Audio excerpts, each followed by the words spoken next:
Bom, olá pessoal, tudo bem com vocês? Eu vou conversar um pouquinho com vocês sobre a carta de Filipenses, carta de Paulo aos Filipenses. Desde já eu agradeço pelo convite, tá bom? Eu usei como base para meditação o comentário, a carta de Filipenses do Hernandes Dias Lopes, um autor muito bem conceituado, uma pessoa muito séria que a gente pode ler com muita tranquilidade, né? Então, o texto que vocês vão ler para meditação é Filipenses capítulo 1, do versículo 12 ao versículo 18, tá bom? E eu vou propor algumas reflexões e alguns temas de conversas aí para vocês. Então, o tema dessa nossa reflexão é Vivendo na Perspectiva de Deus. E eu quero destacar 2 pontos. Em primeiro lugar, nós vivemos na perspectiva de Deus quando sabemos que o Evangelho é mais importante do que a nossa liberdade. Paulo ele está preso, mas o Evangelho não. O Evangelho está livre. O Evangelho é mais importante do que o obreiro. A divulgação do Evangelho é mais importante do que a vida do obreiro. Paulo foca a sua atenção não nele mesmo, mas ele foca a atenção na proclamação do Evangelho. Lendo esse texto, esse trechinho, a gente vê que tudo gira em torno não de Paulo, das prisões, dos críticos, mas do Evangelho. A beleza e a importância de se anunciar o Evangelho. Esse é o oxigênio de Paulo. O Evangelho é o oxigênio que ele respira. Não importam as circunstâncias, contanto que o Evangelho seja anunciado. Essa é a grande intenção de Paulo. E eu fico pensando daí em duas questões a partir disso, né? Uma são as pessoas que pensam que são mais importantes do que a mensagem. Sabe, esses pregadores, esses cantores, que anunciando a palavra de Deus, eles acham que o que importa no lugar é a presença deles. Que é bonito vê-los, como eles falam bem, como eles têm dinâmica.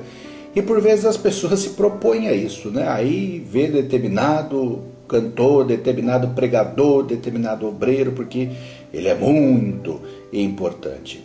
E saem dizendo isso, não saem dizendo da palavra que ouviram, da beleza que é a palavra de Deus, mas desse obreiro. Isso é para a gente conversar. E um segundo ponto são as pessoas que só pregam o Evangelho depois de suas satisfações pessoais já realizadas, né? Então o Evangelho vem em segundo lugar. Em primeiro lugar vem os sonhos dela, os desejos dela, aquilo que ela quer, aquilo que ela deseja, e o que sobra de tempo fica para uma anunciação do Evangelho. Mas o Evangelho não vem em primeiro plano, a pessoa vem em primeiro plano. Talvez uma pessoa dessa aqui no lugar de Paulo falaria muito mais sobre sua cadeia, sua prisão, sobre a sua pessoa do que o Evangelho.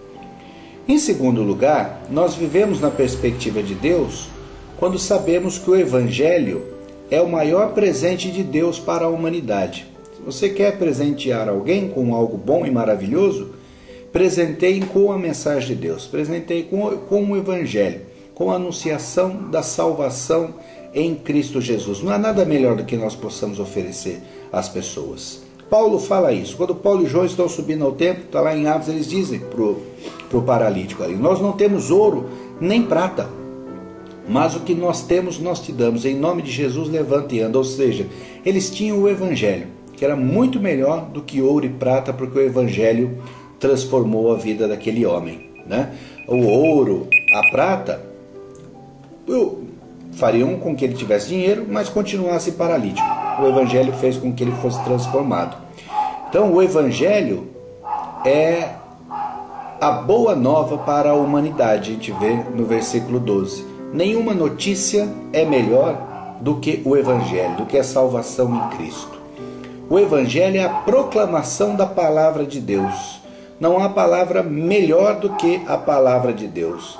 Por mais que a gente tente dizer palavras boas, elas ainda ficam limitadas, mas a palavra de Deus não tem limites, ela é a melhor palavra que existe. E o Evangelho é a revelação da pessoa de Jesus Cristo. E não há também pessoa melhor do que a pessoa de Jesus Cristo. Por mais legal que eu possa ser, por mais legal que você possa ser, por mais legais que nós juntos possamos ser com as pessoas, nós ainda não chegamos aos pés de Jesus Cristo. Jesus Cristo é a pessoa mais legal que pode existir, não há pessoa melhor do que Jesus, tá bom? Esse é para vocês conversarem hoje. Deus os abençoe.